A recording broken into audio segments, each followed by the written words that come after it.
আজকে জুমার দিন, জুমার দিনে সূরা কাহফ পড়তে হয়, তাই না? এই সূরা কাহফের 54 নম্বর আয়াতে, কত নম্বর? 54 নম্বর আয়াতে আল্লাহ পাক বলছেন ওয়ালাকাদ সাররাফনা ফি হাযাল কুরআন লিন-নাস মিন কুল্লি মাসাল। আল্লাহ বলেছেন, দেখে নিন, আল্লাহ বলছেন নিঃসন্দেহে, নিঃসংকোচে, অবশ্যই আমি এই কোরআনের মধ্যে শুধু মুসলিমদের জন্য নয়, পুরো মানব জাতির জন্য সমস্ত বিষয় ব্যাখ্যা করেছি। আল্লাহ পাক বলেছেন শুধু মুসলিমদের জন্য, পুরো মানব জাতির জন্য যত বিষয় প্রয়োজন আমি আল্লাহ এই কোরআনের মধ্যে ব্যাখ্যা করেছি। কে বলেছেন? আল্লাহ কি মিথ্যা কথা বলেন? তার রাসূল কি মিথ্যা কথা বলেন?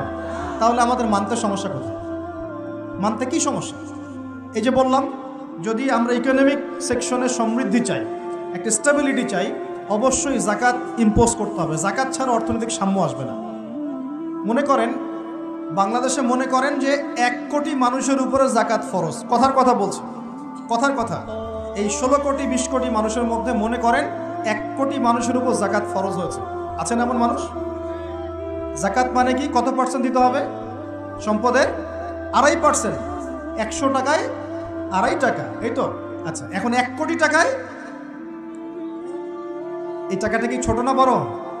আর এটা একজনের হিসাব করলাম, যদি এরকম আমি 1 লাখ মানুষের হিসাব করি কত টাকা আসবে? এই টাকা দিয়ে আপনি কি করতে পারবেন? নিঃসন্দেহে আপনি দরিদ্র মানুষের সেবা এটা কাজে লাগাতে পারবেন। জাকাতের যে 8টা খাত আছে না? কটা খাত? 8টা খাতে সুষ্ঠু বন্টন করলে দেখবেন সমাজে একটা গরিব মানুষও থাকবে না, সবাই খেয়ে পরে বাঁচবে। এই কাজটা করবে কি? কে উদ্যোগ নেবে?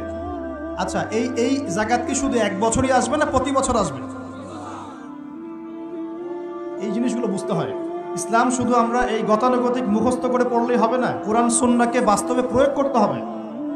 আল্লাহ পাক সে তৌফিক দান করুন।